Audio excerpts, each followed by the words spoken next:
Uh, Hello, everyone. We are back. Um, we're back for another conversation on the Social 118 channel. We're featuring a special three-part conversation with Laurie Mulvey, Dr. Laurie Mulvey, about her work and her vision and World in Conversation, an organization that she and I co-founded over 2 decades ago, but that she now directs. So at the beginning of our first conversation, I mentioned that I've been feeling an unease that's really kind of unusual for me. Well, I think it's unusual, but it's an unease that I'm really haven't been able to shake. And in times like this, I find that I turn to Laurie for her thoughts and her guidance and sort of giving me some direction. But Laurie's actually much more optimistic than I am. And she does have what I would call a searing critique of social, economic, political, cultural issues, all of them. But she's also thoughtful,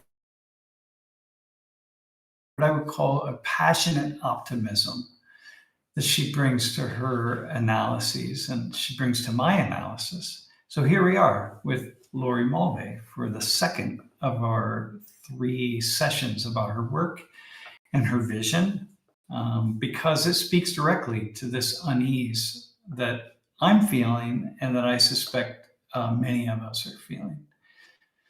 So, as I also mentioned in that first episode, Laurie and I are married and we collaborate on many different things day in and day out.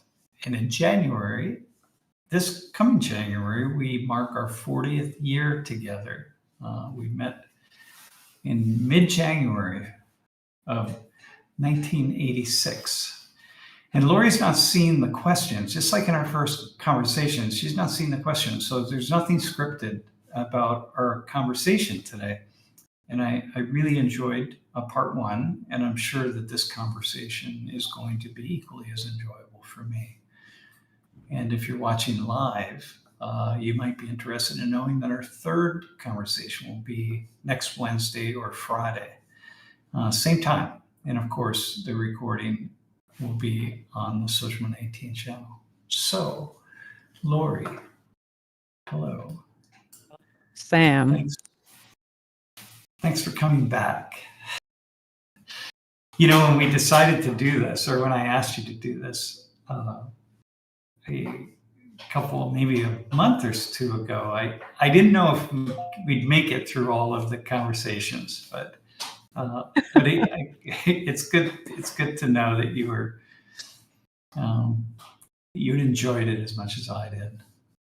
I did. Yeah, I definitely did. Yeah, that's cool. So listen, let's jump in here with I have this question about, we mentioned this in the first conversation, but I'd like to say it again. But how'd you get pulled into the Social 119 class? And like who led the groups before you came along? And could you just say a few things about that? Yeah. So in the Social 119 class, it was a lecture first. And then you were having the experience of students kind of grouping up after your class and having conversations, which was great. And you had the idea like, maybe the class should have discussion groups. So you started to do, you asked for volunteers the next semester to do a volunteer. You asked for volunteers to experiment with that, having a discussion group for them. And that it worked really well. But we realized quickly that if we were going to do more of that, which is what you thought as a result of the success of it, if we're going to do more, your TAs would need, or the students that were going to lead those groups would need some training, is what you thought. And so that's when you asked me to meet with them and just give them some tips, which is what people always ask us for. Tips.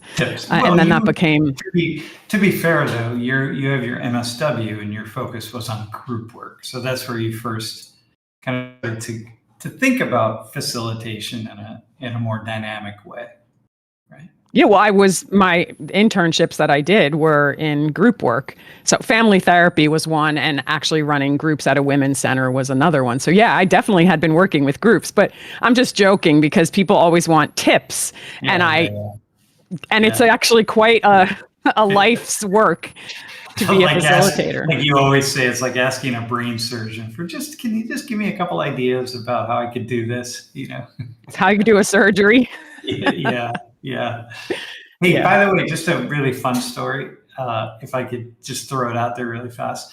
Your first introduction to groups was an undergraduate course that you had when you were maybe 19 or 20, when the instructor, there were about 10 of you in the room, and the instructor came in and just handed out the syllabus and never said a word the entire semester.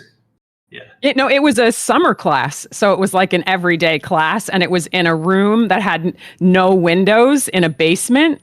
And it was like this weirdly angular shaped room. And it was just 10 people with a textbook and a syllabus. And he was a grad student, and he just sat there and he never said anything. And it was just, we had directions to, do summaries and things like that. But it was wild what happened in that group between these humans with no direction. And for me, it was just group dynamics, just obviously live in front of me. But, for some people, it was like, what are we doing here? But people were spilling out their whole life stories. It was fascinating. Yeah, it was fascinating. Cool. And you and I taught a group for 2 semesters or 3, in which we did a very similar thing. Yeah. Similar, but for the whole semester, not saying anything. Yeah. Right. Yeah, we would pause at different times and give feedback, and then have the groups go back into their sessions, and then with the insights that we gave them about group dynamics, and go from there. Yeah. Hey, so we were working in Social 19 for maybe 10 years or more, actually, at least maybe about 10 years, where the students started to break up into small discussion groups, and then it became mandatory. And then somebody came along, asked if we could do something, if we had some kind of vision, what would we do? And then we said, well, we would take these facilitators and we'd send them around campus to have conversations with people, not just in Social 19. And that was the birth of what we call the RRP, the Race Relations Project, because we were really focusing on race relations. And then World in Conversation. So just quickly, like how'd that come into, what happened that we brought that into existence? Well, we were doing dialogues of different sorts, and we were asked to help have dialogues on some issues around campus, and then we started doing those, like on climate issues and gender issues, and we were having conversations with lifers at the local prison, and we were just evolving in these ways. We were also starting to have conversations with students from the Middle East, because we were saying we're at war in the Middle East. How are we not talking across those kinds of conversations? And so it just, as it started to evolve into more conversations, we realized that we were not the Race Relations Project. And there's a lovely story of that name, how that name just came out. World in Conversation just came out of a presentation we were doing. And someone was like, oh, so you're talking about a world in conversation. We were like, yeah. And that's how that name came. And we grew. I'm no longer part of the organization. But we grew into the largest university-based dialogue or facilitated group conversation in the world. We were doing about 3,000 groups a year, which is just way off the scale from what universities would be doing, or even not at universities. My gosh, right? Hey, so out of curiosity, and now I'm going to just start to slide into some things, like what surprised you most about people in groups once you started facilitating these dialogues on a daily basis and training? You were mostly facilitating the facilitators because you were doing the training, but what surprised you most about people in groups when you really got into conversations? Many things. One, not about people, but just about the experience, is just how much you can learn from listening to other people, especially people who have experiences that you don't have, which is mostly everyone. Really, you don't really walk in anyone else's shoes but your own. So you learn so much just by listening.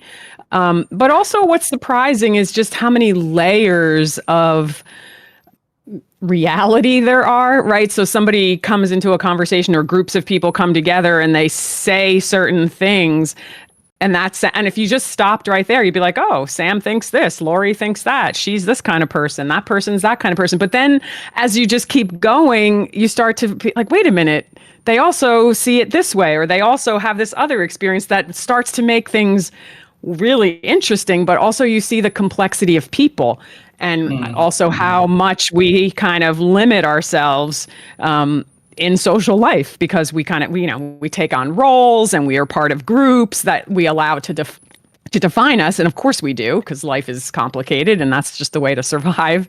But it has other implications that keep us kind of in disagreement and conflict and having a difficulty solving problems together, because we start to think that that's actually true, i.e. that I'm this and you're that and that's it.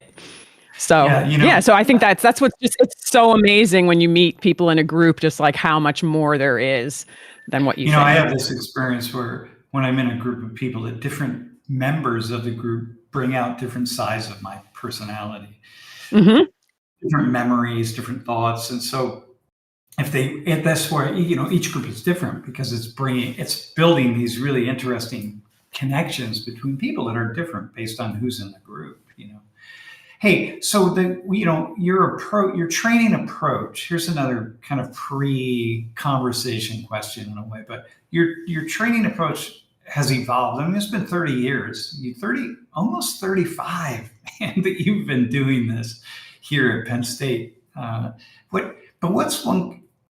your approach has shifted, but what's like one consistent ingredient that stays, that you've seen, that a thread that's pulled through it all for you? I'm just thinking about your understanding that's a great of groups, your training. Yeah. I mean, I think the simplest thing is that people are many things. That's it. Yeah. And that's just, that has implications for, intellectually has implications. It also just interpersonally has implications, in terms of conflict transformation. It has implications, but that people are many things. Yeah, we saw that in yesterday's class. Hey, so you wrote your book, Making Peace Between Our Colors. Yeah. So this is like this kind of gets us started. Like where does that fit into this emergence of a different vision, right? Because, again, our next conversation is going to be about your thinking together method, which is really where you've arrived at after all of these years. Yeah, I mean, that book was the result of being in spaces that were the conversations and the people were very different than me, and like grew up in a different way than me.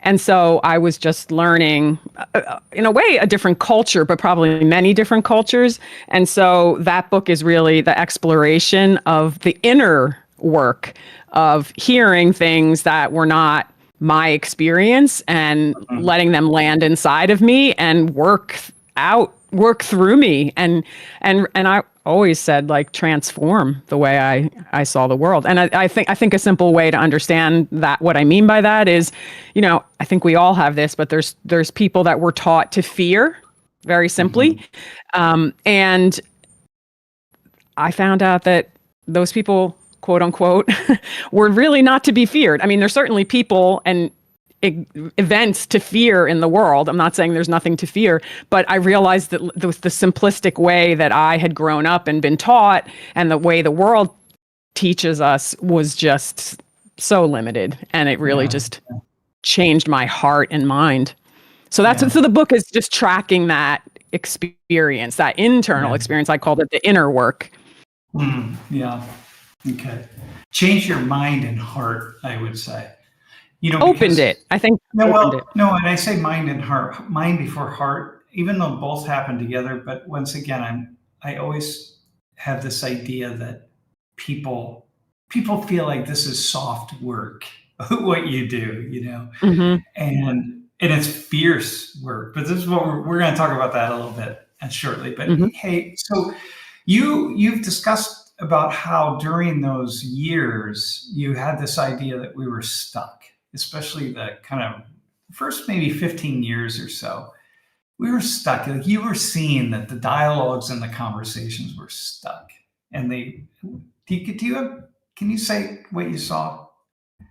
Well, I don't think I thought that the conversations were stuck for a long time. And I had different focuses at different times, but a big focus for me was training facilitators to be able to manage those conversations, which I think if we compared them now, I think they were maybe a little more candid and more exploratory than if you had a conversation about race and culture today, because the whole culture there's been a conversation, a cultural conversation that has, pushed through and is very different now than it was then. So I was I was so focused on getting facilitators to be competent to manage all of that energy at the time that I didn't. So that my focus wasn't just tracking the conversations, but and I thought that there was just much more. It seemed people opening their eyes to things and learning things and then so it wasn't the whole time, but it did get to a point, and it's more generational, where I started to hear people saying things that it was like, oh, they're learning this in school.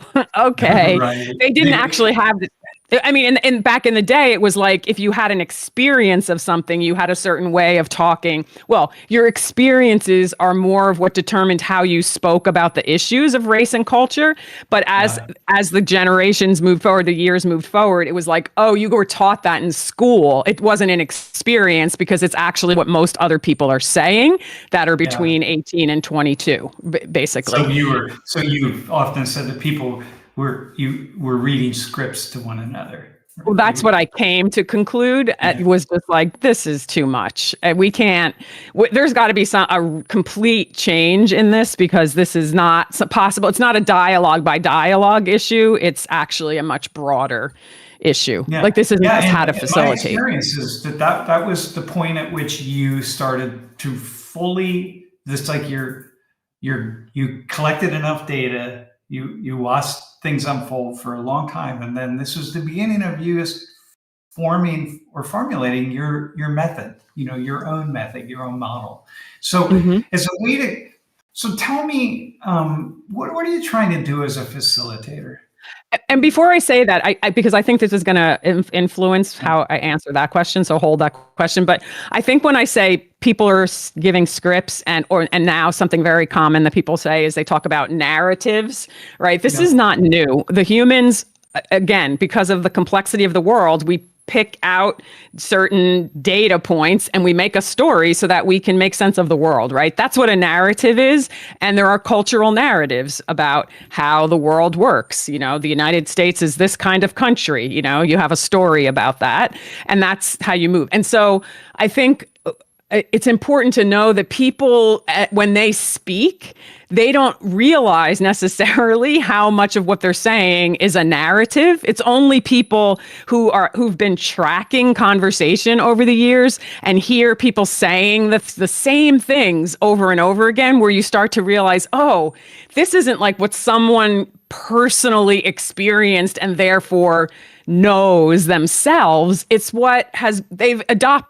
Right. And sometimes we reject ideas, but then we adopt another narrative. Right. Yeah. So it's a really deep process that is important for facilitation, because what happens is people, when they start to speak out loud and articulate things to each other, they start to get more connected to what they actually know with when someone is facilitating it meaningfully, and when people are listening. If people aren't listening, which is most of our experience in life, where you just say some things and you just get some kind of superficial response if you're lucky and you move on, you don't ever get to examine your own thoughts. You don't get that mirror. And so that idea of narratives, everybody can say it, but most people don't realize what that actually is in them unless they're in an experience where they get to unpack. And I think anybody who's had a therapeutic experience gets a little bit of that opportunity to be like, wait a minute, I thought this about myself, but now I'm starting to realize I have all these other things, right? So that's actually really important. That's one of the things that a facilitator makes possible, because they make listening possible. So So the scripts then, these narratives or these scripts are kind of invisible in a way, invisible to everybody, except they were invisible to you till you started to hear the same things over and over again, year after year, and realize, wait, this is not. You remember like when you first started hearing people talk about privilege? Yeah. My privilege. No, not people. When I first heard a white student say this thing about her privilege, and I thought, oh, she must have grown up in a really mixed community that's like she's part of this conversation. And that she was just really the tip of the iceberg of the generation that came after her, which was that's what everybody was talking about. People use the term rhetorically, or the statement rhetorically now. Like, I know I have a certain kind of privilege, or, well, I don't have the privilege of something, and then they say something else. But I remember literally the moment when I first heard that from someone unexpected, not, whoa. And then it was like, no, I'm wrong here. This is now something that everybody's going to be saying, and they have. Yeah, they still do. I heard it just the other day. So what are you trying to do as a facilitator? Many things. I mean, mostly you're trying to balance to work with a group.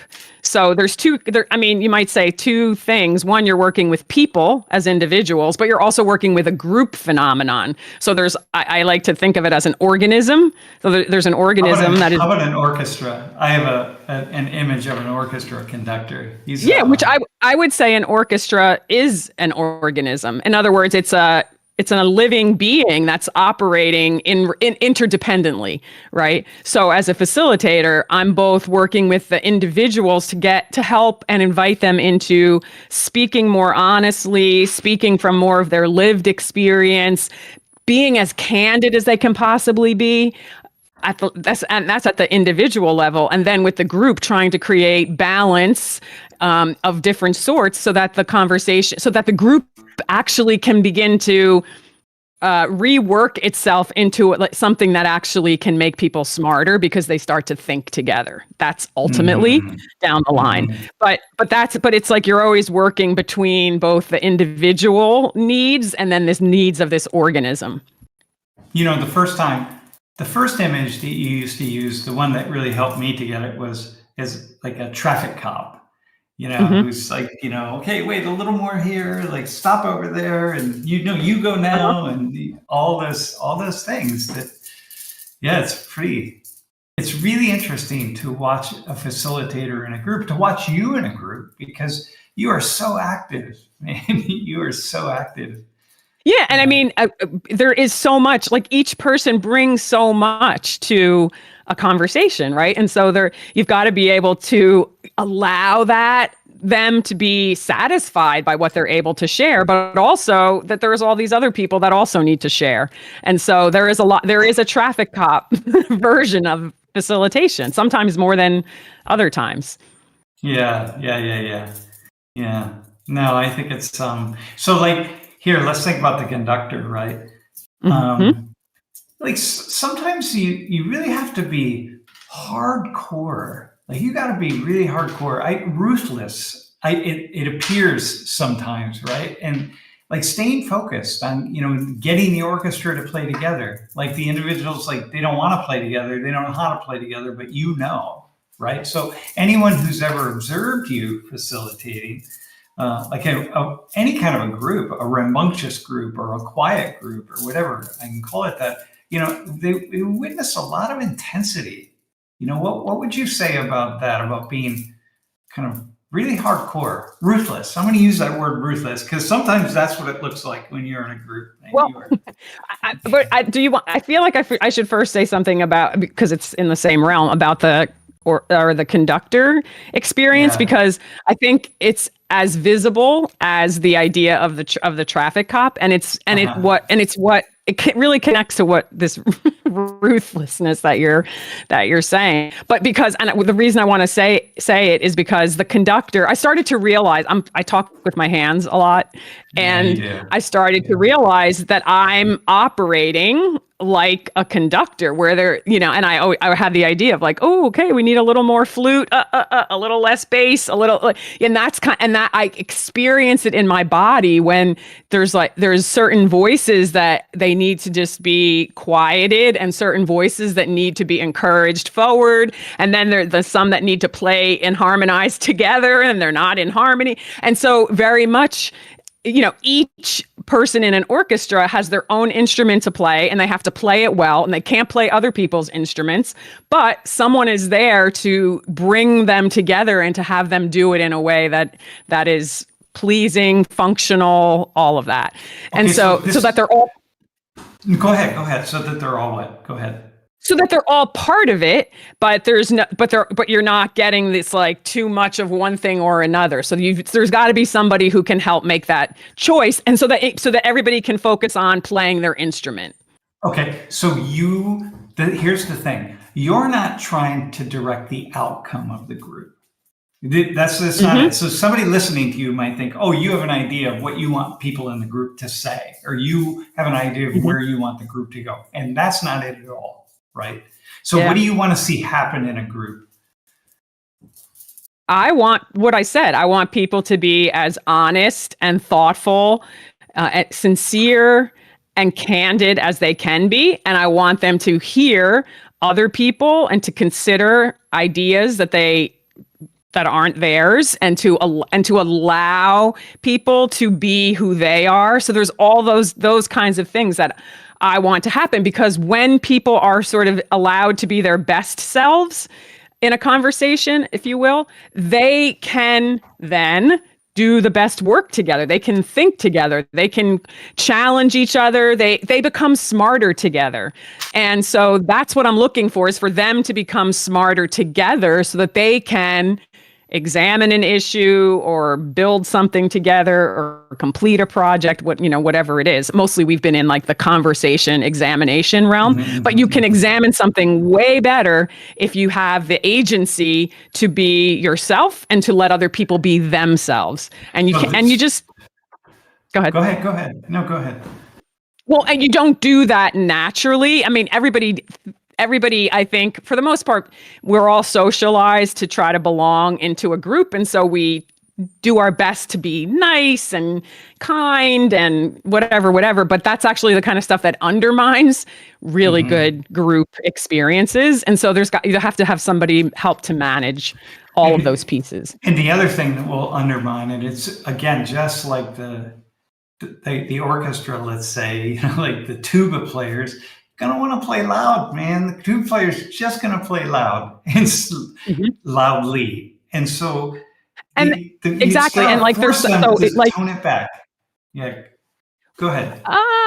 Yeah, I mean, you can say force, but I think what it tries to not have it be forceful, although you have to be clear and committed to what you're doing. But I think, like the idea would be that you would want there's some people that they just are so good at expressing themselves or so good at telling a story and love to tell stories and want to tell stories. And that's fine to a point, but we're not here just to be an audience to your stories. We're also here to hear present to hear the data that someone has, right? Somebody might want to give us like, well, here's what I discovered is, 25% of people do this. And then we can't have just that either, right? So if you just want to be like, no, but we have to have the percentages and the this and that. So, or sometimes it's like, I need to be able to express how I feel, whereas somebody else wants to give this logical something, right? So these are like the different instruments, and we need all of it, but we can't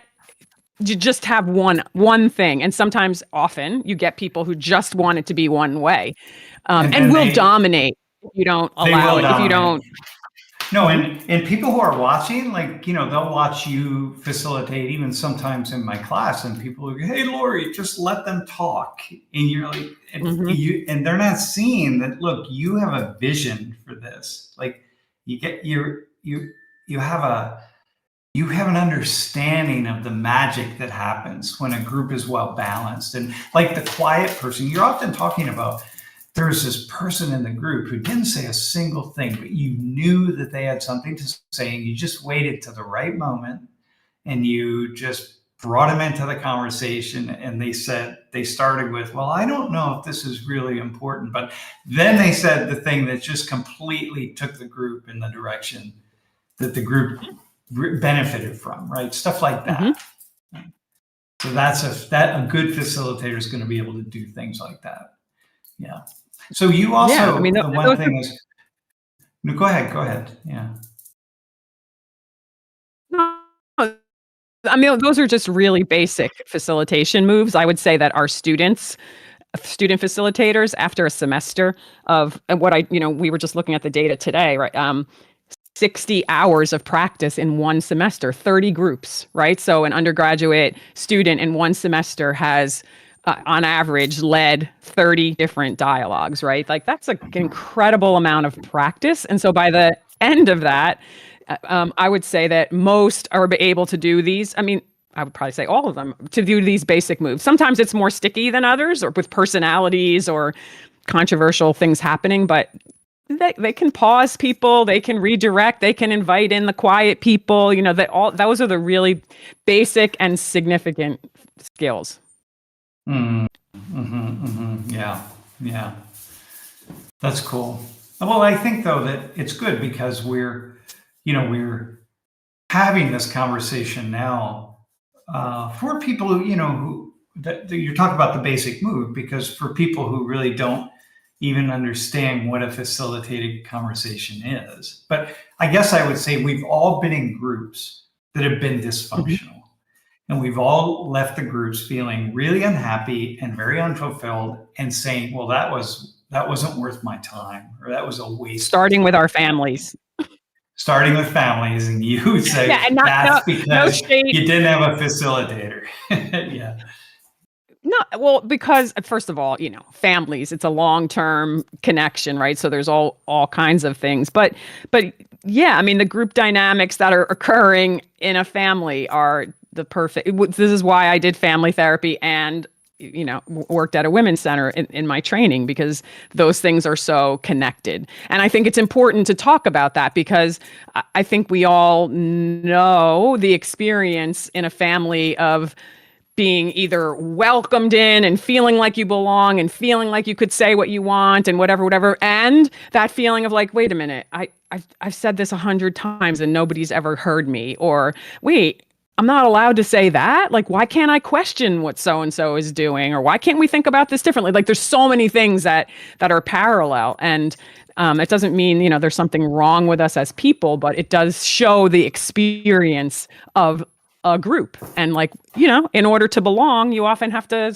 shut some things down in the way we think about belonging. But that's to me, a very elementary understanding of belonging. Hey, a couple of people in the chat have asked about maybe just some resources or something, and I just typed out for Jeff and Elijah to put the first book in the chat. That's the 700-page book. It's 700 pages, but you can get through it in about an hour, and it's very cool. It's the first sort of introduction or summary of this work, of your ideas. What is actually a facilitator? It really helps to understand, I think, even for facilitators, the role of a facilitator and what is unique and important about it. It is if you go online to where our book is, there's it's password protected now, so you can get it for free, but not we just need your email, and then you can. Okay, very good.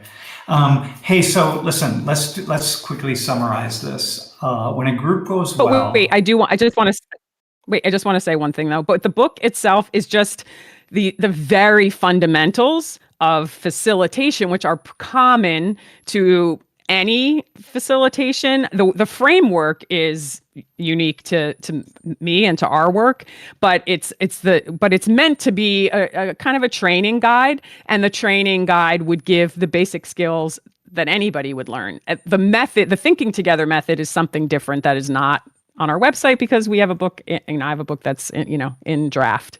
So just to say, we're going to talk about something different than that book that's available.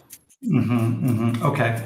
And I'm going to ask you this question, and then there is a question from the the chat that I want to pose to you in a second. But hey, so when a group's going well, what's happening at the group level?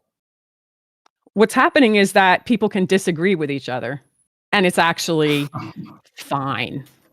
It's actually necessary. And we actually recognize that, like, oh, here's a new idea.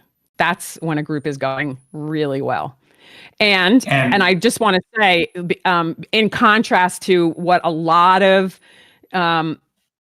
facilitators may think, that our intention and our focus is to bring out the disagreement in a group and not look for being on the same page or where do we agree, or like that stuff is also always present. And sometimes a group that is like in such a divide, it's valuable to say, oh, what are the things we agree about? But we're actually not looking for agreement. We're looking for meaningful disagreement, because it's in the disagreement that we actually find we actually become smarter, because really disagreement is just different perspectives on the singular truth. And so those perspectives are hugely valuable and essential. And so that's actually what we're looking for. So therefore, that's why I say, when a group can be disagreeing, when humans can be disagreeing with each other meaningfully and constructively, that's where magic happens. So that's actually the turnoff for the exit for our next conversation, part 3 of this conversation with you, the thinking together method. But I'm thinking that there's a question in the chat about whether there are conflicting views or approaches or methods in this area that you're talking about, and people that I would imagine it might be people who would disagree with what you just said, or at least maybe not facilitators. I don't know, but do you have any thoughts? Do you have a thought on that?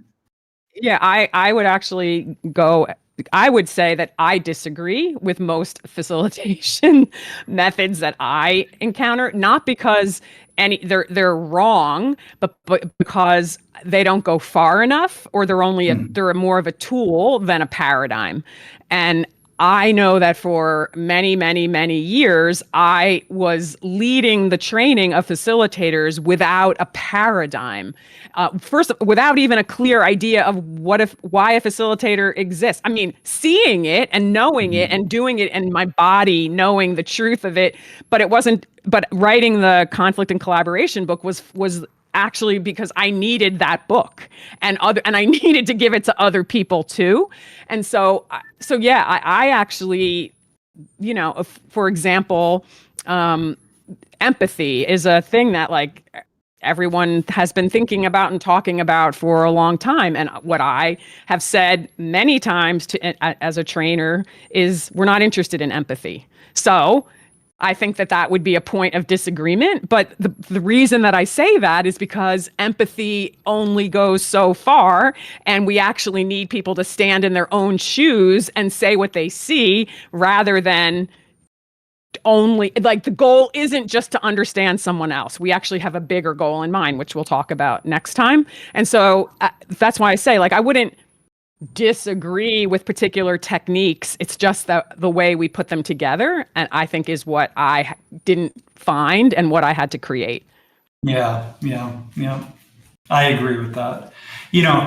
I used to watch you. I remember in those years, for so many years, you would be facilitating these conversations. The training, the way you trained your facilitators fundamentally was by facilitating discussions that they had, and then they would just watch you do what you do, and then they would mimic you. It wasn't like you didn't write things on the board and say, okay, when this happens, do this and do that. And you would leave those groups so often being really frustrated, but then because you didn't have a method, you hadn't really had that in that way. But once you started, I never see you leave a group frustrated ever, because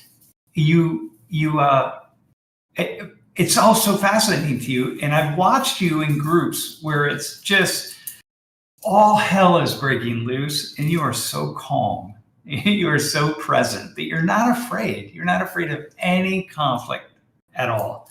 And I think a lot of people who call themselves facilitators are. They just are. And you can't do the work if you're afraid. Well, I think it's important to say that I don't like it. You know what I mean? I think I said last time, if it's like, I think probably like being an EMT where you're like, I don't like to see people in accidents or with broken bones or needing my assistance. So I don't like it. It's very uncomfortable, but EMT saying, but I have this training and I can help and I'm therefore going to help. And so I feel that too. I don't like conflict. I mean, I feel it in my body, just like lots of other people feel it in their bodies. Your heart starts racing or whatever. But I also, and I think some of my frustration in those early years was just my own feeling of inadequacy, which I still feel. I still feel like there's so much to do and so much to know and so much to be able to spontaneously make happen, and decisions are so quick. So the inadequacy is always there. That feeling of vulnerability and inadequacy. So but I think there's also belief. Maybe what you see, Sam, is that not comfort, but the commitment, and just knowing that it's not what you think, really. Trust. There's so much more possibility here than we think. Is kind of what I'm always trying to get to. And when someone is saying something and it's like, oh my God, it's like they're breaking through something, and then I'm watching other people not realize that person's breaking through, and I'm like, wait, we have to stay with this. Do you see this? So there's a passion that emerges because when I get to see this moment where it's like, it's happening. And yet I also always say it's like me watching a football game and I just see a bunch of people like falling on top of each other, whereas other people see like all this strategy and detail. I'm that person in a group that sees like, this isn't just a pile up. It's like a lot of important things are happening. It's not just a cacophony of voices here. It's actually, there's so much going on. Yeah. Hey, so when a group goes well, what's happening for each individual?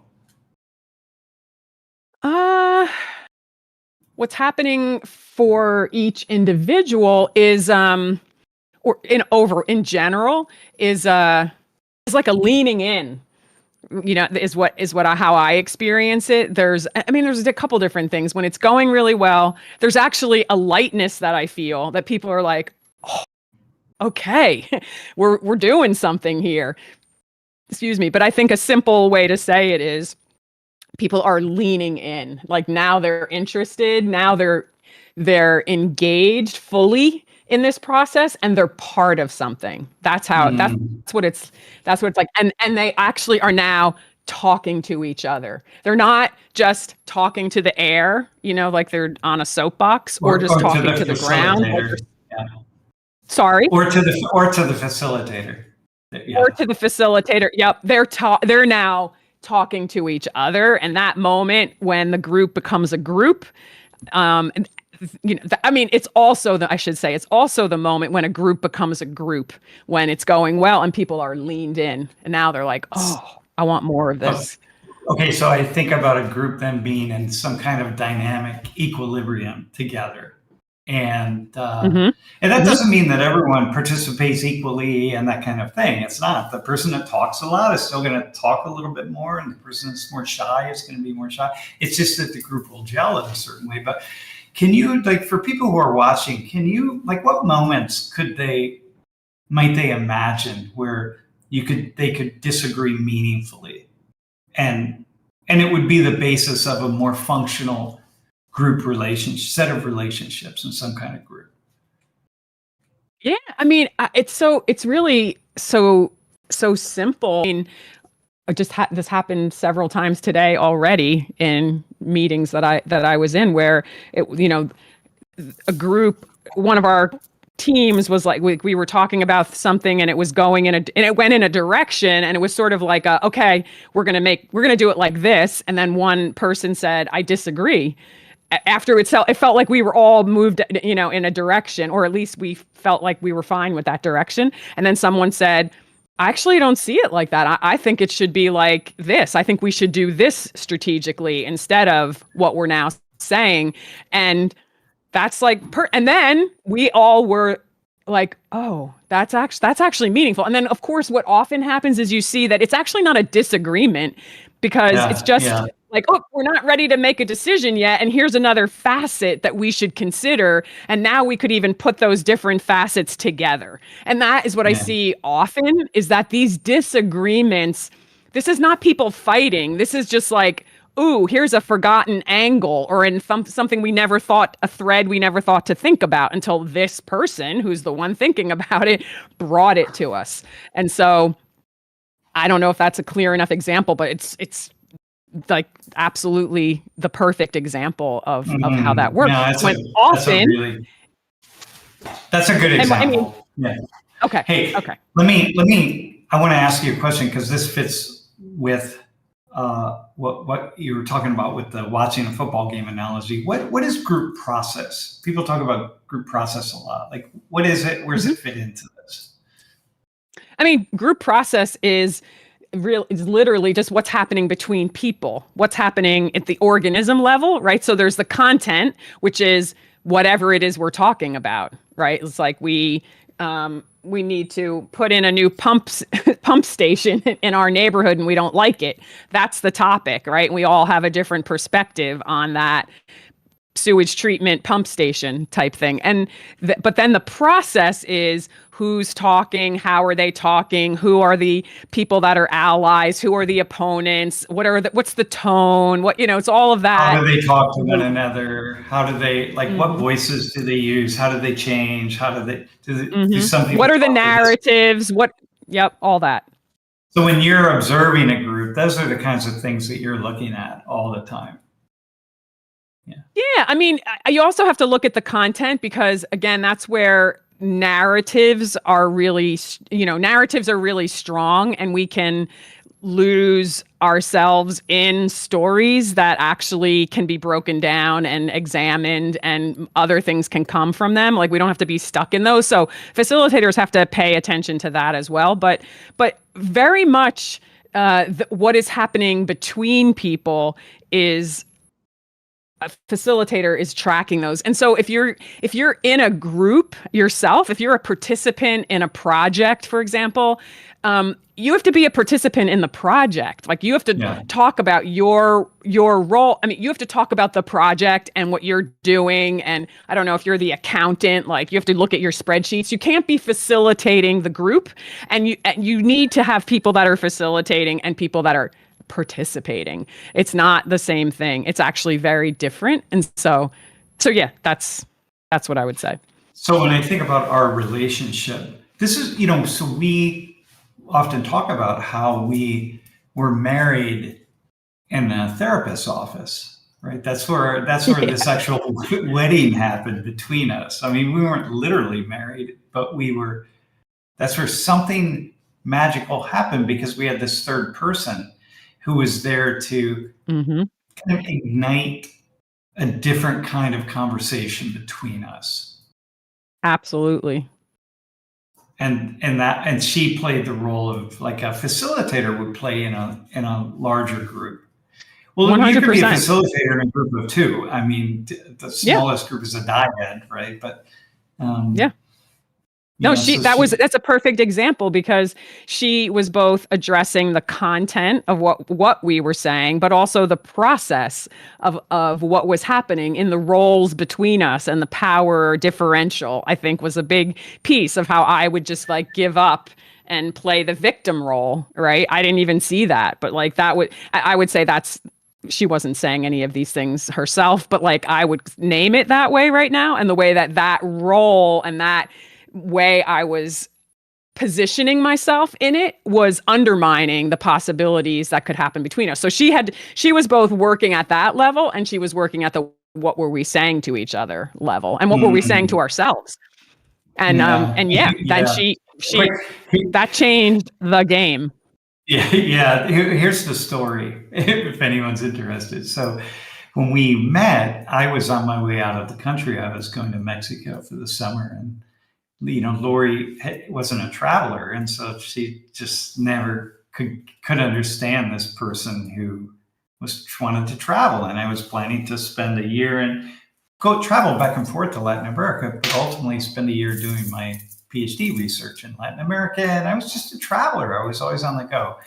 But Laurie was not. Pre-internet, pre-ability to have easy phone calls, all that stuff. Yeah. So it Yeah, was like once I got on the plane, I was gone. That was how it was. But here we fell in love, right?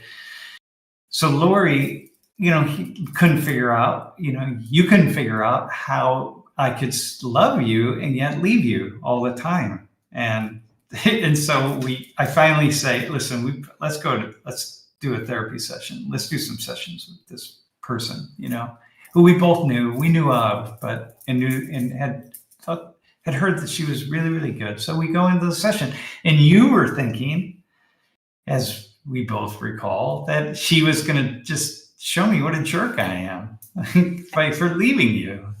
Yeah, no, I thought she was gonna be like, oh, this is a man with intimacy issues. And I'm like, how is this guy even putting himself in this situation? Because that's clearly what's gonna happen here. And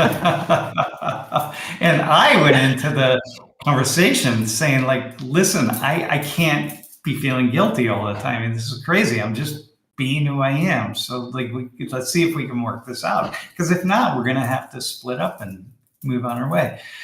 But the very first twist that she did, this like facilitator thing that she did, it was like 15 minutes in. It wasn't very far in, I don't think. Maybe it wasn't. She turned to Laurie, and what was the question she asked you? I'll let you say it. She said, what would make you choose a man who was leaving? Yeah. And I was like, whoa. It was just silence in the room. I did. How did I? So it immediately turned me from a victim to an agent of my own destiny, right? Instead of a victim of Sam, I was an agent because I chose him. So there was that. Then there was me asking myself all those questions that I got to explore, which were internal. Like, what would make me do this? And then that had the effect of changing the relationship in the room between Sam and I, because Sam now knew that this person, her name was Barbara, was actually going to be something other than on one team or the other, my team Laurie or team Sam. Like now she was on team Sam because she was like, so what's this person? So it was just, it was profound in the way it just like upended the dynamics of the relationship, right? And that is a lot of times what a facilitator is doing, is just upending the dynamics. It's like, oh, you're the person or you're the group that feels like this and this and this, and you've got all these reasons to think this, but what about this, right? And once somebody's like, what about this? You're like, oh, I never thought about that, right? So that was what happened. That was why in that space, what that also allowed you to do, Sam, was be heard. Speak. Yeah, be heard. Speak. I was able be heard. Yeah, I was able to say what I was actually thinking and what I was actually feeling, and I didn't have to hide from it. And exactly, yeah, it was just game changing. And then I think in terms of the function, like she was making our conversation more functional. And so then we leaned in, and then we started to be like, we're doing this. We're going to come back. And it was hard. It hurt. Yeah, it was really hard. But it was also amazing. No, because what happened, coming back was really difficult. Even though we were excited and we wanted to, we knew that we were both going to have to change. Like it was because we were coming back. So, and we didn't know what was going to happen, But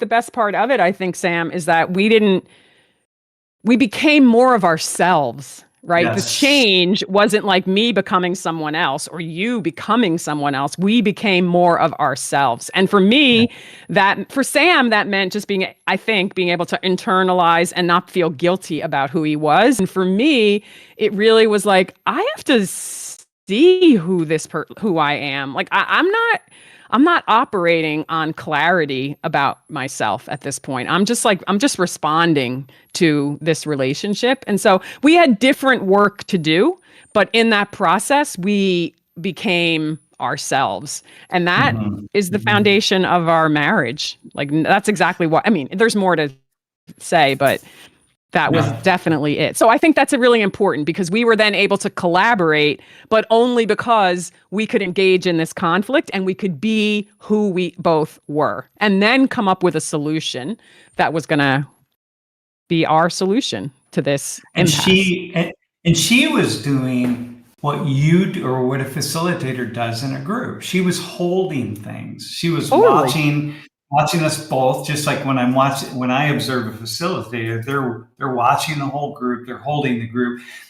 I'll watch you sometimes, and even though the person over here is talking, you're looking over here at this Mhm. side. You're not looking at that person. You're watching, you're observing what's happening in the group, and you're looking around, and so someone might see you and think, well, she's not really paying attention, but you're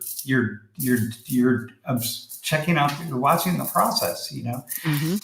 I remember, this story in one of your early trainings when you were in your master's program, that the Yeah. was it Rita? Who was it that Yep. you were wearing an earpiece, and you were working with a family, and the family was talking about all the things going on in their family, and she was talking in your ear, and she was saying, There was "Listen, just stop." to, wait. Just to say, there was a supervisor and all the rest of the intern team in the other room, so they would be observing the family and the facilitator in training, and then talking and giving direction in my ear, in an earpiece. So just to And say, that's so what was going on. they're talking to you, and you're trying to listen to them, but also listen to the family. And finally, she just said, "Stop listening to the family. What they're saying doesn't matter. You need to observe," right? Like, that was a complete shift. I remember that just blew your mind, and that Yeah. opened up a whole doorway to group dynamics that you had yet to explore.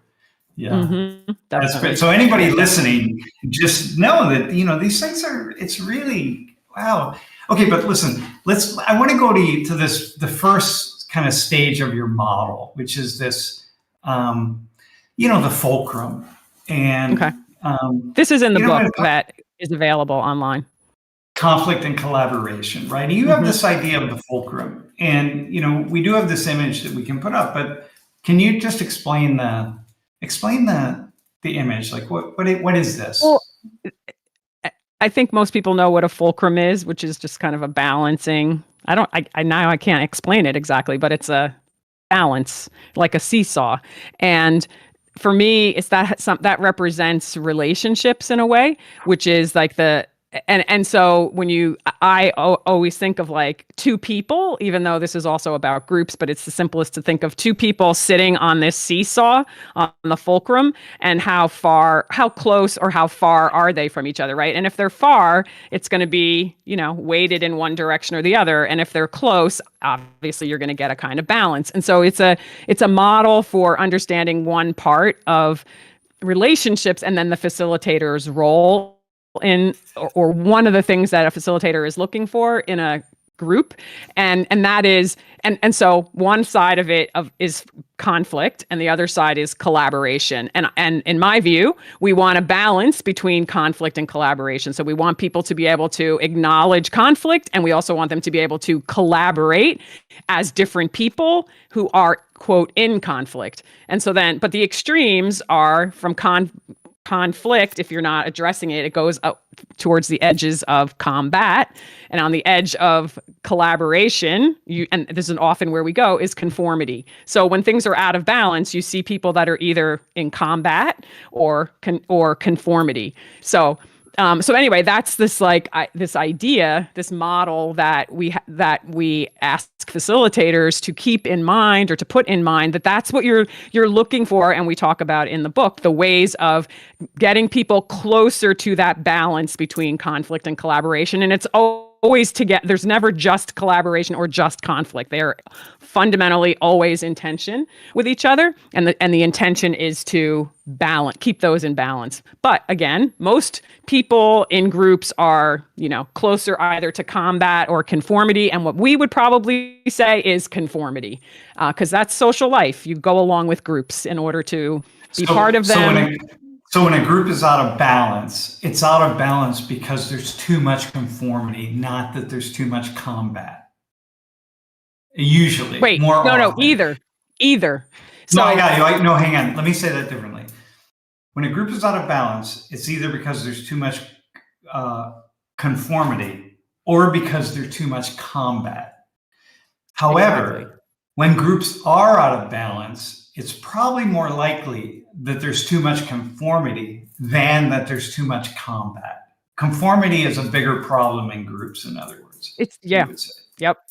I mean, because really groups divide into separate groups when they get to combat, typically. So what tends to be more visible to us are groups that are conforming because they're in groups, and with hidden conflict. And of course, and so when you see the fulcrum, it's a spectrum. And so we start with, if you were saying collaboration would be the quote ideal but if you're moving away from collaboration, you're first hitting coercion, right? And then you're hitting conformity, right? More extreme, but pretty much conformity is way common, right? And then on the other side, when you're in conflict, it's more of like confrontation is that middle point, and then combat.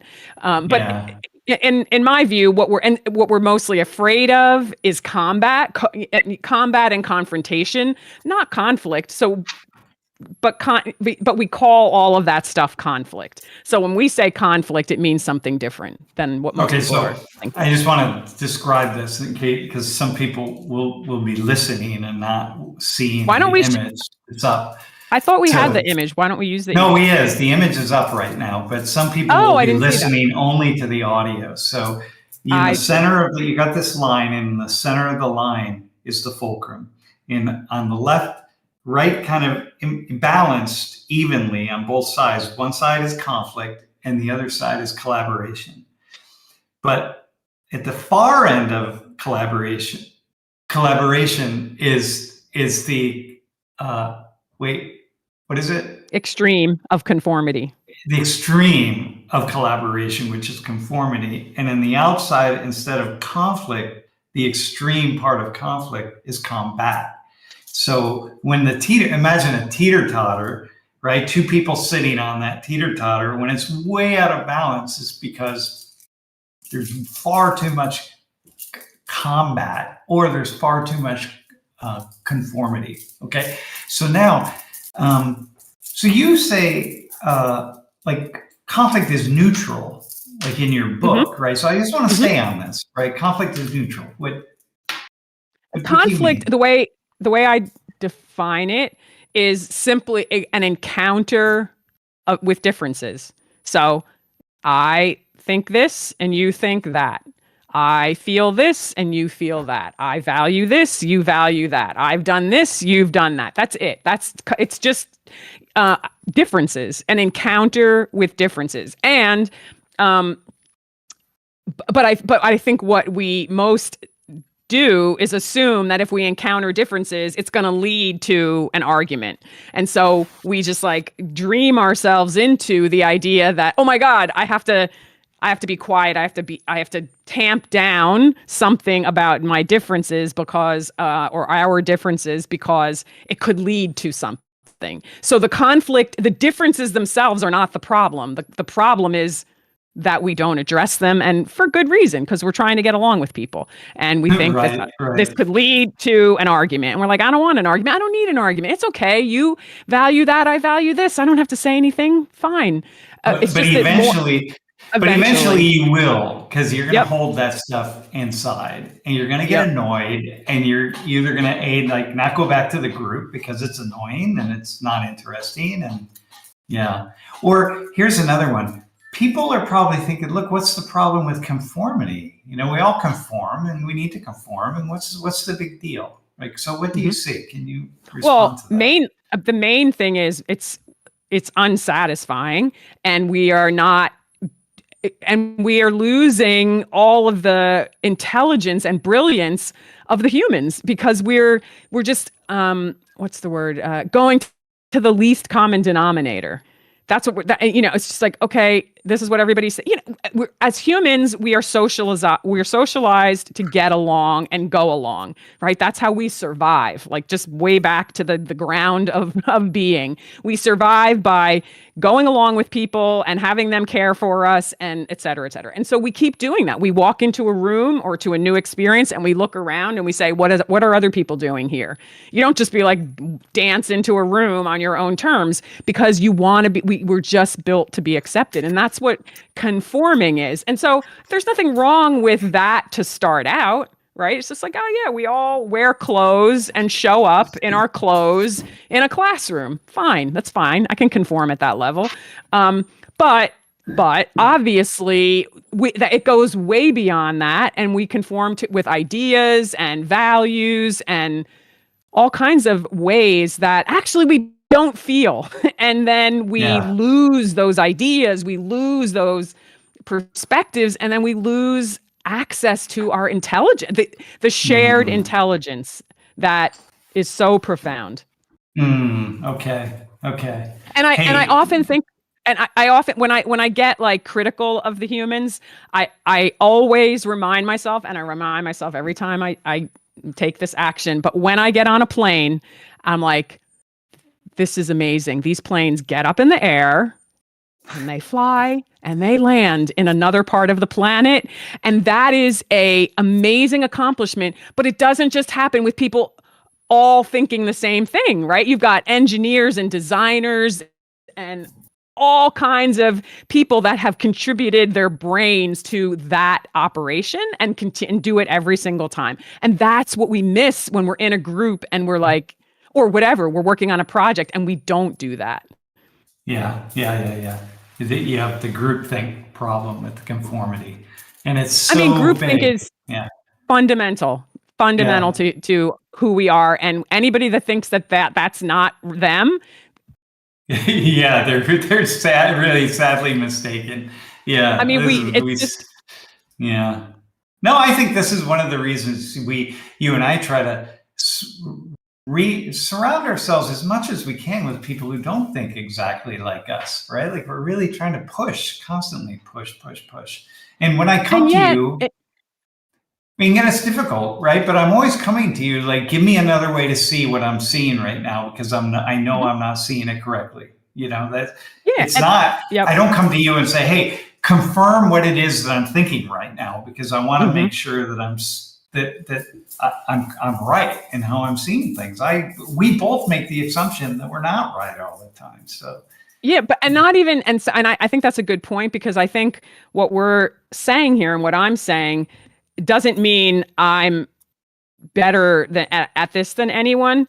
Because I know, and we say it all the time, Sam, when you and I are in an argument, I'm like, we need a facilitator. Like, it's not like we don't get all this stuff. It's just that you can't do it yourself, and you so need that other perspective or other force to manage true, I don't want to say the word disagreement, combat and the confrontation and just those things that we can't see it any other way than our own way, and we don't know how to get through it, right? I mean, so anyway, the point isn't that we know better. It's just that we can support other people doing this and wish millions of other people were doing the same thing, Yeah. That's cool. Thanks for that. Hey, okay. So in this world of conflict and collaboration, combat and conformity, what's the facilitator doing in the middle of all of that? The facilitator is, first of all, noticing that. And if you're getting people that are just, tending to agree, because we get that all the time. Yeah, what he said, what she said, what they're thinking, blah, blah, blah. It's like, it's that kind of thing. So when people are conforming, so what this does, when you start to be able to assess, like, are we getting more disagreement here, too much disagreement, or too much agreement? That would be just like a simple thing that a facilitator would ask themselves. And if it's too much agreement, then you're going to seek how people see things differently. You're going to seek differences, and you're going to ask people to voice those differences, who they are, which is going to be distinct from who everybody else is, basically. And if it's that you're seeing so much disagreement, then you're going to want the focus to be on listening to other people, right? So the one side, it's like voicing your own differences. If it's all this combat or argumentation, then it's like, no. We're going to slow it down and listen. Like, what is that person actually saying? What did you hear them say? So this is just a way to direct the facilitator interventions to kind of try to push the group to a greater balancing point than a combat or conformity, to make it simple. Okay. I like that. Hey, okay, so here's another one.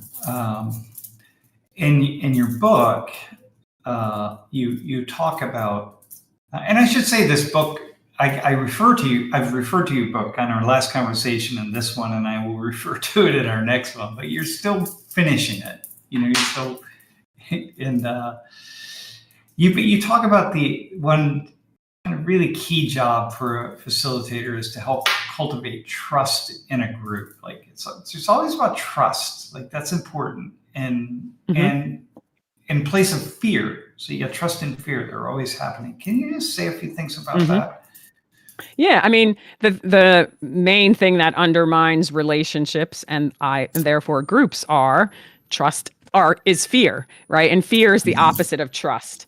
So if I fear that, I don't mean people are shaking in their boots because they're afraid to meet each other. I just mean the fear that I might say something wrong, or I might get really angry and I don't want to, or this may go terrible, or somebody may see this thing about me that I don't like, or that I see about them that I don't like about them.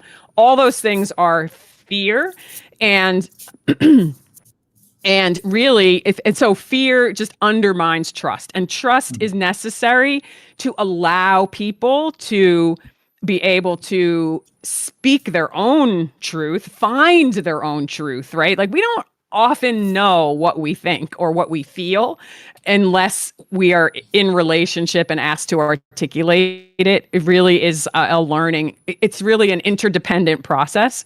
And so, I just lost track of what I was explaining. Fear and trust. Yeah. So the idea is, and the reason that a group is more, when you say like when is it really great in a group, when people can disagree with each other meaningfully, it's because they trust that their disagreement will be received and will be worked with and digested and will become part of the conversation. And if you fear saying what you think, you're never going to be able to say something that's different than somebody else. So the trusting that you'll be received, that you'll be cared about, that you'll be respected, all of that stuff is so necessary to being able to have to just sit in a different place than somebody else. And then that's what supports collaboration. And then it supports more conflict, i.e. more ability to express differences. Facilitator just is in the middle of all of that. It's the facilitator has to be in the middle of all of that. And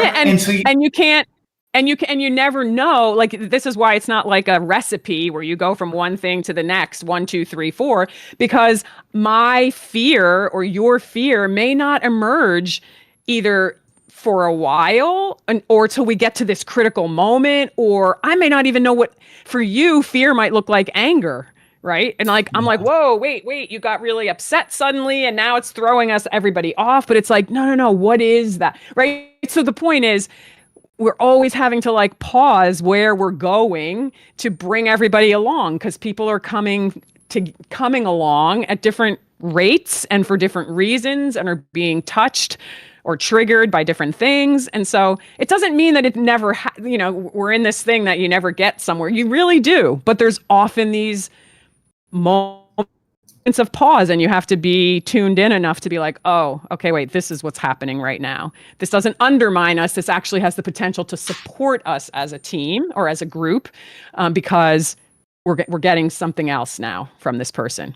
We need this. Hey, this is important. So here's a question. So a lot of people are starting to use this term facilitator. I'm seeing it a lot. People are like, I mean, it's been for a long time. It's true for a long time, but more and more now, it just feels like it's being used. And I would say, from my perspective, it feels like, wait a minute, you're not facilitating a discussion. You're just the moderator. You're just asking questions, or you're just choosing who's going to ask questions, or that's not facilitation, right? So can you just say something about that? Because earlier I asked, somebody in the chat asked about, what are some methods that you disagree with or that go against what you're saying? So can you just say something about what is and what is not facilitation? Well, I think, moderation is a basic facilitation method that can be useful, right, to get us to a different point, right? Because I think what we see with our student facilitators is that even when they're working with adults who, have way more life experience or maybe much more complicated ways of thinking about issues, and I just heard this the other night from several people, adults who had been at our day of dialogue, which is with our student facilitators and community members, saying just how incredible it was. And so over the years, what I've taken from that is literally not just from that day of dialogue, but from all of the work. It's even the facilitators in training play a really important role in a group, because as soon as there's someone, quote, in charge of a group, something changes in the dynamic. Whereas now the group itself isn't trying to figure out how they're going to manage themselves. They can kind of, in a way, relax into somebody else is in charge here, right? And a facilitator is not trying to hold the power either. That's really important. You don't want to hold the power. I actually think that facilitators are agents of power, and they actually redistribute power in a group, which is a whole other conversation we can have.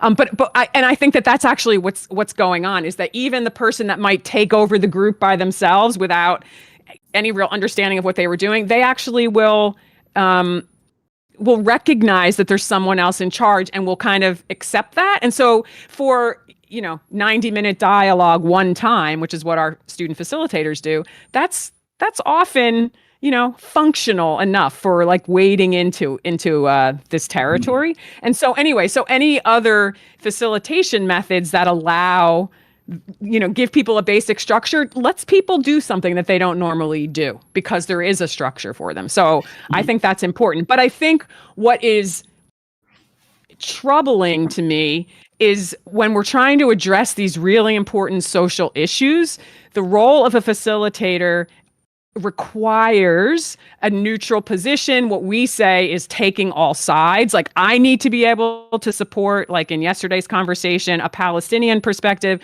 Israeli perspective, and any other perspective that's in the room, including an I don't care perspective, or why is this relevant? And that role of a facilitator, that role of neutrality, if you will, is so controversial that most people don't do it, and most people can't do it. They don't. And if you can't do that, then you're not serving the group. You're serving a team or your own ideas or whatever. And so that's where I'm saying it requires so much to be able to do that. And so much, you have to encounter so many moments where you ask yourself, is this position of taking all sides morally acceptable to me? Because this is the conversation, right? Like, if you don't have that experience enough, you're not going to do it. And you're going to, and that is just crucial to, and controversial. Okay, so think about me. So we had this conversation on Israel and Palestine, and I'm going to take 5 or 6 or 7 minutes and just make as strong of an argument in support of Israel as I possibly can. And then turn around and make as strong of an argument in support of Palestinian issues and perspectives as I possibly can. And like, I'm doing that in a public space on camera. And I'm taking not all sides, because there's so many different sides, but like, I feel the weight of that. Like, I could never have done that 10 years ago or 20 years ago. I never could have done that. But because of living with you, learning from you, understanding the value of being able to do something like that, I can do it. and like you wouldn't know. The goal And is that people wouldn't know what my thoughts are. Like, well, where does Sam actually stand? Which mhm. side is he on? You wouldn't know. And so, but it's hard, But man. and I It's would so say hard. for somebody that's listening to that, a facilitator doesn't have to be able to articulate. I mean, eventually, if you're in a particular conversational realm, you're going to get to that. But you don't have to, and sometimes it's better not to have the beginner's mind instead of like have so much information Yeah, about yeah, topics. But you have to be able to believe that what people think and have to say has enough decency to it that you're willing to encourage them to get as clear about that and to have that be received as clearly as possible. And I think that comes from just seeing how many oppositional perspectives, I've encountered over the years that they actually all have a point. That's the yeah, simplest way to yeah, say it, right? And so yeah, once I see like, whoa, damn, you have a point. I see where you're coming from. It's not coming from the same place. It's coming from a different angle. yeah, It's not yeah. usually, it's not even you. Anyway, I don't have to go there. So yeah, you were just like articulating positions yesterday, some parts of those positions, but a facilitator is really just Yeah. allowing those positions to have voices and also to just not go so far. Sometimes you don't have to go to the. I would never let someone say all of that as a Yeah, that's right. facilitator, right? You were Yeah, saying and like this and this and this. yeah, no, and I'm not saying I was being a facilitator at all. I wasn't. Well, I know that. I was referencing this how difficult it is, and so like people call themselves facilitators. Like I know you, like people who I hear say that, oh, I'm going to be facilitating this group on X, Y, or Z. I'm like, dude, there's no way you are facilitating a group on X, Y, or Z because I know what you think about X, Y, or Z, and there's not a chance that you're going to be able to do that. At least do it in a meaningful way. And so, that's where I think people stumble a lot. And yeah, Because it's really hard.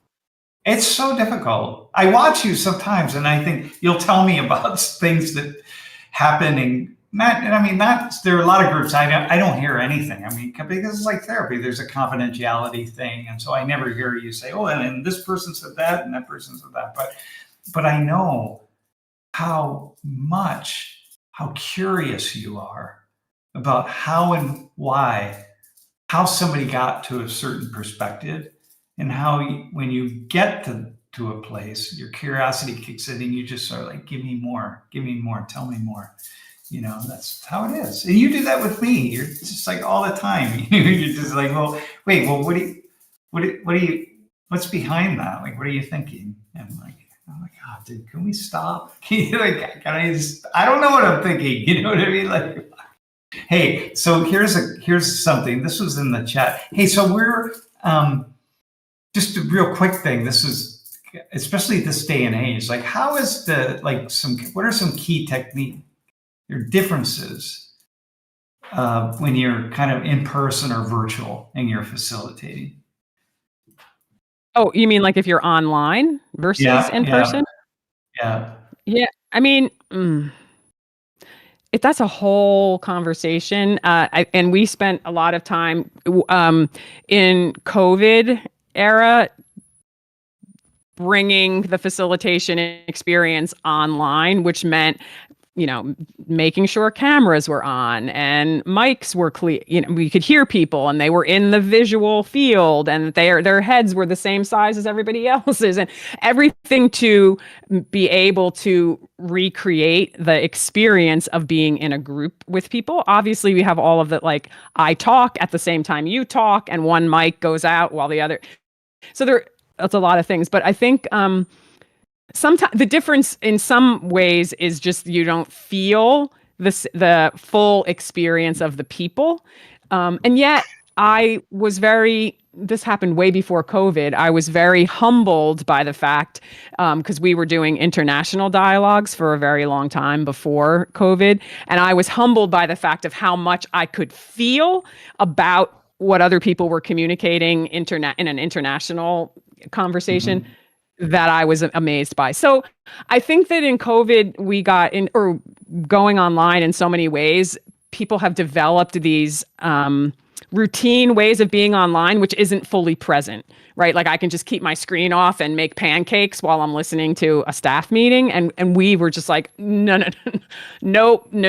You've got to be 100% present, and as if you were sitting in the group. Like if you were sitting in one of our groups, you would not be making pancakes. You would be sitting in the group. And so it's just a simple way of saying, what are the things that we have to do to be able to honor that space with people, just like we would if we were in person. Yeah. And okay. Anyway, and obviously the online conversations make relationships and conversations possible that you couldn't otherwise have. Like we couldn't have conversations with people in Afghanistan if we weren't online, right? So there's a little bit of a trade-off, but it's worth it. And I would say that we also learned that people in their own individual squares was way better than a group of people in front of a camera in one room versus people in a camera in another room. Like way better to have everybody in their own square. Hey, here's also a question from the chat. Just kind of quickly, what about yesterday's conversation? Like what was successful about it from your perspective? I mean, it was extraordinarily successful in what these two, if you just think of those two individuals, what they were saying to each other. And it felt like there was, to be right with them, it felt so tender and real. And it was just so icky to me that we had this like audience that was like they were watching a football game and they were rooting for different teams. Well, they weren't, right? Though. But they weren't. I mean, we didn't let them root. But no, but they were. In their minds. No, but they definitely. Of course they were. In fact, we could see that after class when I spent 45 minutes talking to one of the teams, So but I could feel that in the room, and not only that, it was felt by the two individuals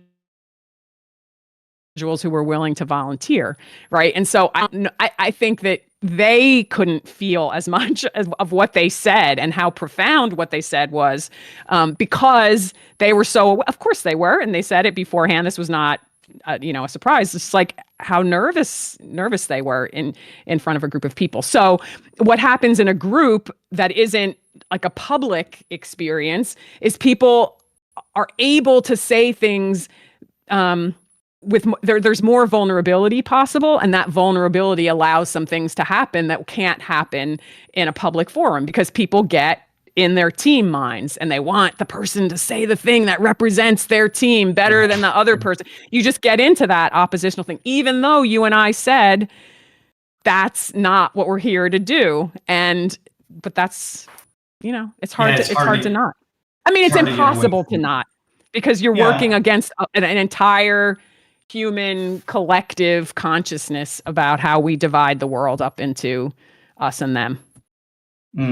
So it was having a person who says I'm pro-Israel, right? And people are like, oh, that means X, and yet then that person says, I think this is, there's a suffering in Gaza and there's a genocide that shouldn't be happening, whatever, that people think is like pro-Palestinian. And now to me that is the a perfect opportunity for changing the game, right? Because it's like, wow, people aren't who we think they are. People are more than we think they are. That's what I said in the beginning, right? And similarly, when the Palestinian American student was like, I condemn October 7th, right? And the Jewish woman, she was like, she couldn't even hear that. Like it was so unexpected for her. Really? Yeah. And that's profound. That is just such a profound moment. And so anyway, unfortunately, I think it was lost in the middle of a lot of things, but I hope it wasn't lost between them. It certainly wasn't lost for us, and hopefully for some of the students that were there to absorb what was happening. And for people online. I hope people online were like, whoa, that's amazing. That's really incredible. This is like, and this to me is more of business as usual. This is what most people would reflect? Is this a complex, a passion about things, a side that they're willing to stand on, but yet a really open heart, really, and a desire not to have other people suffer, And so we get caught in the middle of these irreconcilable geopolitical things, and we have to somehow make sense of it and make choices that, make us be able to live our lives day to day. Right. Yeah. So, yeah. So I thought it was really, really deep. I think they both really said some. I think that I hope other people saw them really representing a kind of decency that is, not the thing that gets our attention all the time. Yeah, I agree with you. Hey, here's a question from the stream. How do you facilitate away? How do you move a group away from conformity? Like, what do you have to do when they're conforming? Yeah, the simple answer is getting people to talk about their differences, which you don't have to say it like that. Like, tell me about your differences. But when you start to get individuals to voice something particular about themselves, that's when you start to see, oh, I don't know, you're talking about addiction, and then you get this person to say, what's your relationship to addiction? I don't know, I've never experienced anybody, blah, blah. Then you get somebody else saying, actually, my mom, is an alcoholic, or someone else saying, I've struggled with. So you start to make the differences clear. That's where then the conformity shifts, because it's like, no, we're not all the same, nor do we want to be. And we actually have different things to contribute, because that's what conformity keeps us from contributing, the unique talents and insights that we have into the group experience, the project, or whatever. And so, just getting people to just be received in the particular way that they come to the world is one of the ways that you move toward that, or move away from conformity. Because we're conforming because we don't feel like we'll be accepted as the person that we are. And so, or I was in a group the other night that wasn't a discussion group. It was just a meeting. And, somebody said something that was kind of, it seemed like out of the line of how they normally talk. And it was like, everybody was just like, in fact, some people were just like, nope, don't say anything.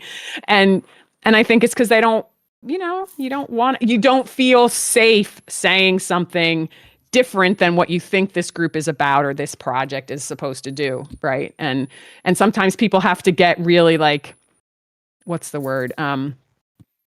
They feel like they have to go outside of the lines to just say them. Like, somebody actually in that group's mentioned, I'm going to go out on a limb and say something, and what they said didn't seem like it was out on a limb, but it felt like there was so much agreement that maybe there wasn't room for anything other than what was already said. So anyway, there are just all kinds of ways that we don't feel welcome to be, or to give our own view to an experience. It feels like it has to always fit with what's already happening. It's so common. Yeah. I mean, really, we sit in classrooms for most of our childhood, right? Which is about conforming. And even if you're in some special school, you're conforming. You got to work with the group, Anyway, we're taught. That's what kindergarten is. They're just teaching us. It's academic boot camp. Remember that article from long time ago, years ago? Yeah, it's like, it's funny. Hey, do you think AI? Here's another question from the chat. Do you think AI is ever going to be able to do this facilitator, play the role of a facilitator? No, and I do think that there's some role. I mean, I do think obviously, AI is working with language and the structure of language, which is also the structure of thinking, and in profound ways, right? You and I last night were just like, oh my God, what the ChatGPT voices. We've now named our voices on ChatGPT. So now, on the and Gladys the structure of language. So yeah, there is a structure of argumentation that I think, can be meaningfully, what do I want to say, moderated, but it can't touch the profound dynamics that are between people and the histories that they bring and the legacies and the triggers. And there's just so much that can never be replaced by a machine. I think that's my view. But I do think that there are certainly features, just like coming up with interesting questions, which are, that's cool. But it's way more, it's, doing the work of conflict transformation. You could say conflict or collaboration transformation. It's really just transforming how a group organism operates is, I think it can be helped in different ways, but I don't think it can ever replace a human. Okay, here's the final question. I think it is. It may not be. Another one might pop up, but I think it is. Because this one kind of segues into our next conversation we're going to have about thinking together, this model of thinking together. And I think it's like the kind of the key relational insight that seems so important to understanding this thinking together method. And so can you say something about building solutions to conflict, building solutions and conflict, and the facilitator in the middle of that, just as a kind of a segue? Yeah, I mean, conflict. When we think of, I'm going to think of conflict as combat, or because I think that's more what we're talking about than actually just like differences coming together. So I'm just using I won't use my way of thinking of conflict, right? So I'm saying when I think of conflict, and for this purpose, it's where we're at odds with one another and it's hot. And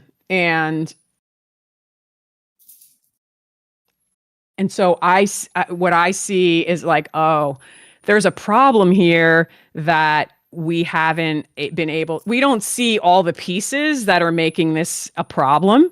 And one group is seeing one set of things and another group or another person is seeing another set of things, but nobody is seeing all the things. Right. So again, we're going to get to this next time. And so immediately I think, oh, we have to see what each other is seeing because those things are part of a solution. And most of the time, especially when something is made into a binary, it's just like, no. There's way more other pieces here that have to be looked at. But we've divided into a binary because we haven't been able to figure this out meaningfully. And so now we've like just basically put the troops on the battle lines. And that doesn't mean that that's the nature of the issue. It just means it's the nature of how we're trying to manage the fact that we haven't been able to figure out a way or have the wherewithal to address this thing, this tangled mess of something. And a lot of times it's because those things are outside, like, or above. There's some strings that are being pulled or things that are in place that we don't have access to. And so the humans are kind of stuck in this pro-life, pro-choice. What are we going to do? Nothing. And so I'm just going to be against you and you're going to be against me. But that's but building solutions with opponents is where we actually focus on that very directly. And we look for all the other angles on that to be able to say, so then what can we do so that I'm not forgetting your perspective, you're not forgetting my perspective. We're not just like saying, oh, okay, I'll go along with that. But we're like, no, let's like take holding the tension allows us to create something else. And that's what the solution is, the other thing. But we have to accept. Go ahead.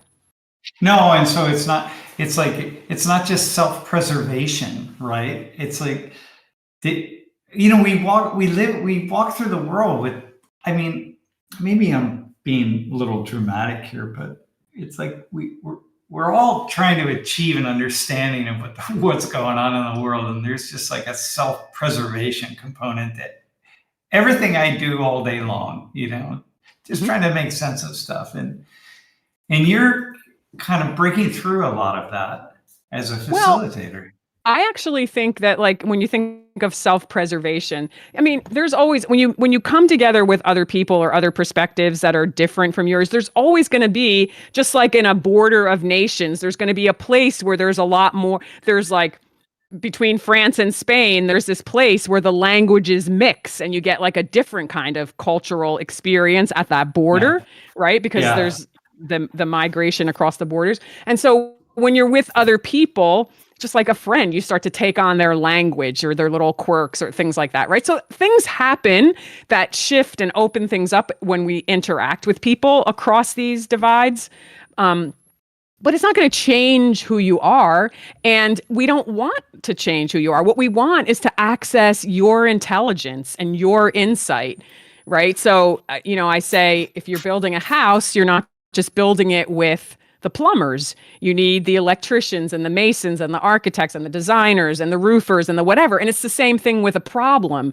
Like, you're not going to just solve it with like pro-life, pro-choice ideas. You've got to have all the different angles on what is putting us in the circumstance that we're in order to come up with a better solution, right? And when you think of this on a national level, it's out of scope, but communities and people can make decisions that can address the problems that they're experiencing directly in ways that we just don't imagine. We just accept helplessly that, it's just me versus them and that's it. And it's like, no, it's not. That versus that borderland is the place where all the juiciness is, of where all the possibilities exist for creative solutions. And so I think really, but one final thing, I think the purpose of bringing people together who are opponents is not just to have a conversation. Like, that's a good start. It's amazing to humanize each other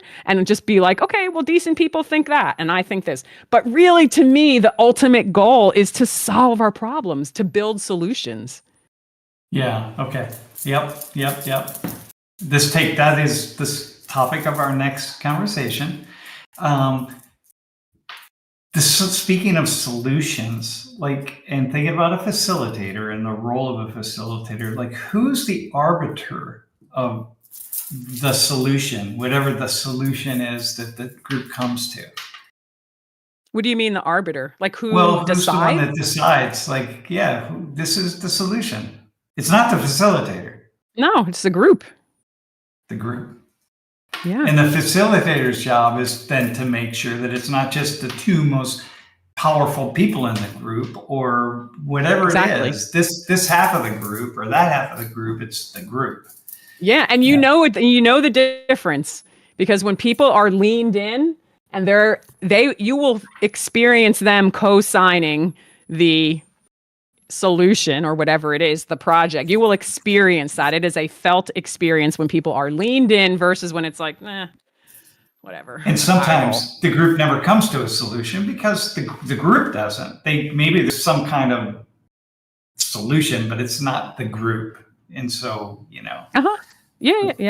I mean, it's all possibilities. And what we're talking about is it's ideal types, right? Like, this is the ideal that we're looking for, but that ideal is what determines how we facilitate, how we operate in groups all along the way, right? And so if a group if they don't really come up with a solution, maybe they've experienced collaboration, and that might be good enough. That's solution enough. Yeah, absolutely. And that's really important, because I think it's like, if you're a medical doctor and you're like, this is what health looks like, and so I'm going to help you, my patients, to get as close to that as possible, right? So you're not going to, obviously it's an ideal type. So what does health look like to you, Sam, versus me, Laurie, versus this person or that person? That's what we just know what we're moving toward, right? And that we can move toward it, and that determines all the actions that we take before that, or in service of that. Yeah, I got that. That's cool. I like that. Well, this idea that everything you've been saying, obviously, for me, is really fascinating. And once again, I want to say what I said at the beginning, which is that I don't know all of what you're going to say. I mean, I've heard a lot of this before, some of it anyway, but like, I don't know, you have different ways of framing things and seeing things. And it's really fun for me to take this opportunity and to hear it. And there's something about doing it in front of a live audience or in a situation where it's live and I don't know who might tune in or might not tune in, but makes it more interesting. So valuable. Yeah. Thanks for taking your Sochwa 19 office hours. Yeah, you're welcome. Well, we'll have regular office hours next Wednesday. I have a feeling we're going to do part 3 on Friday. Next Friday. I think so too. Yep. Yeah. Okay. That makes sense. Listen, thank you. Appreciate it. And for anybody who joined and listened this far or who listen to the recording, thanks. And we'll be back for thinking together. The vision and the model and the method of Laurie Mulvey. So, yeah. All right. Okay. Thanks. Be well, everybody.